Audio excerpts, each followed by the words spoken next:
अवधी हमार भाषा, अवधी हमार बानी, अवधी हमार भाषा, अवधी हमार बानी, अवधी हमार भाषा। एक एक शब्द जो आपसे जुड़ा है। अवधी चलन बकैया, अवधी म पैया पैया, अवधी म अपने अंगना खेलन लिहन बलैया।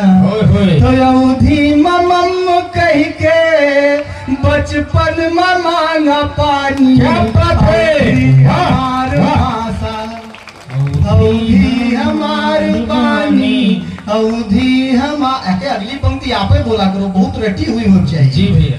अवधी हमार भाषा, अवधी हमार बानी। अब देखो आगे कि थोड़ा और बड़े बन तो का